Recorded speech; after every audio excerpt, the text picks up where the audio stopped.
congregation and our mission that we're fulfilling and move forward. We have no recommendations, we have no decisions, we have no anything. We're merely presenting concepts, studying.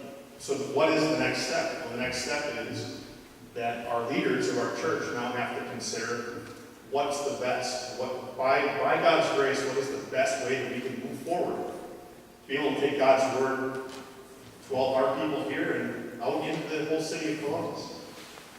We aren't bringing anything forward with money, and so all the numbers that you've seen there are merely concepts. If we want to go to that avenue, this is how much it would be.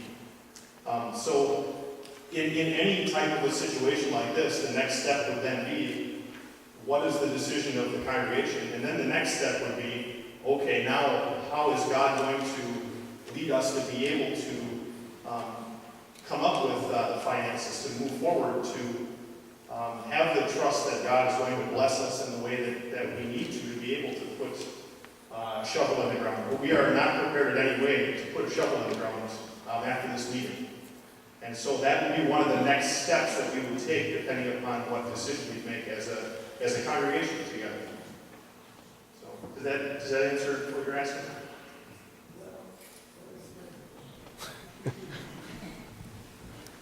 I agree. Things have to be done, our building needs repair or replacement. It's just, how are we going to afford it? And I think that should be decided before we start building something. And I think it should be, we should plan for, hopefully, for an increase. We have a very small church now, as far as I'm concerned. It's not full ever. Where we need more expansion in the congregation. There's a lot of things we have to look into before we spend $7 or $8 million on something and we don't have the people to support it. Absolutely. And the thing I guess I would finish off with is saying is, everything you've listed so far, we can take before the throne of God. And we can pray about it. And God has a plan for us and a mission that He has laid out for us. And if this indeed is what God is looking for us to do, then He's going to bless us, and He's going to find a way to do that. But I think we'll take those words and make sure that is a very, very high focal point for us to consider is that idea of money.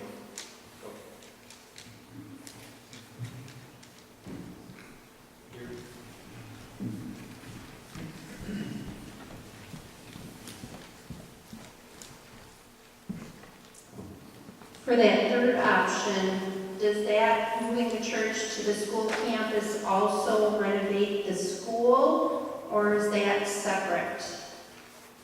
The school is separate. There are 3 separate projects. So from a cost standpoint, the cost to build the new church on that site is the cost to build a new church. That doesn't really have anything to do with the school. And that cost was very similar to the cost of renovating the church. Yes. So we're going to have to maybe do 2 projects. Would we do 2 projects? Would we renovate the school and renovate the church if that's what was decided?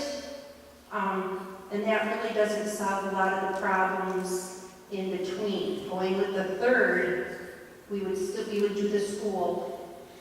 We would basically have everything that we need in one spot, correct? If you decided to move the church to the school site, you would then you wouldn't have to do anything at the school if you didn't want to. You could move the church here and not do anything to the school if you didn't want to. The school project and the church project are 2 separate projects, and the costs were separate costs that were presented.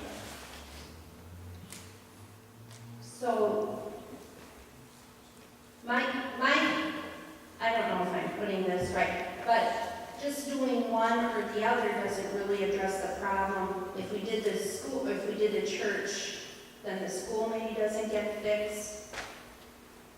I see it as the third doing both of them. And if you did the other 2, I think you would have to do both of them to address the problems in each of the areas. Well, each building has its own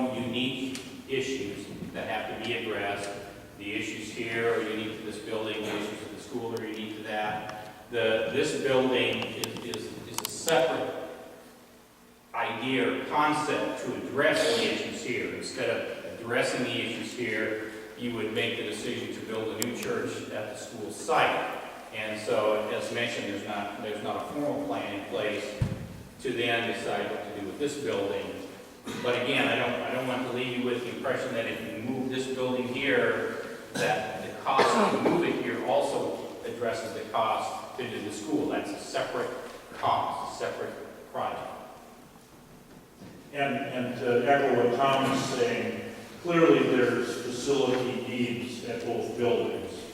50-some years ago, when the school was moved to that site, I don't know what the thinking was in the congregation, but I suspect the thinking was that at some point in the future, we have the ability, if we want to move the church to that site. If our school is 10 years old at that point, then we have the cost of a new church.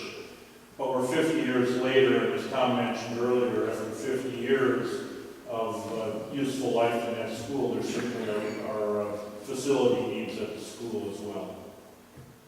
Let's look at this slide again. It reminds that this slide shows all the work at the school complete and the new church on this site.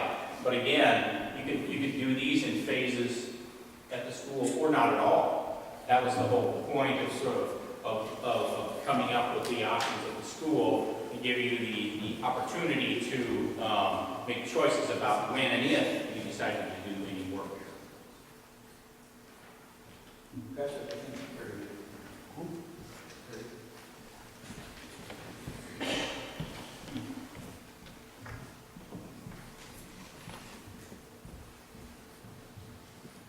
I have both a comment and a question.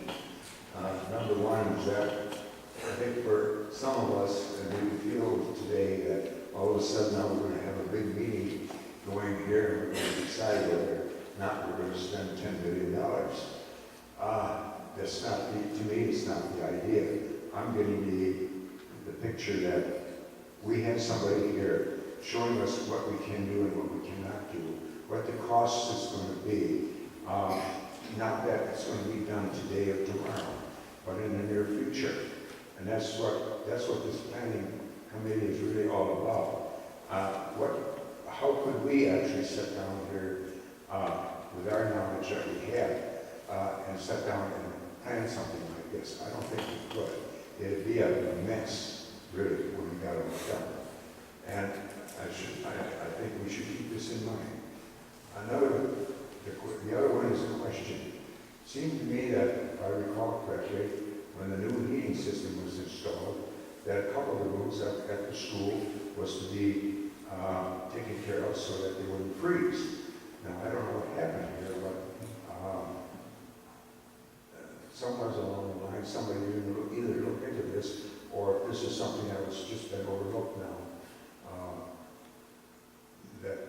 Is there still a room or two that's still being, where the kids are freezing in the wintertime? Or has the new heating system been taking care of this? Well, there was a new heating system put in because the old furnace was failing. I mean, that was the number one issue. But the issue with that one classroom is that it's structurally deficient. And to put in that, Aaron, you're better off to talk about this than I am, but as I understand it, put in a heating system that would satisfy that one room would be very cost prohibitive. We really need to address that particular room in our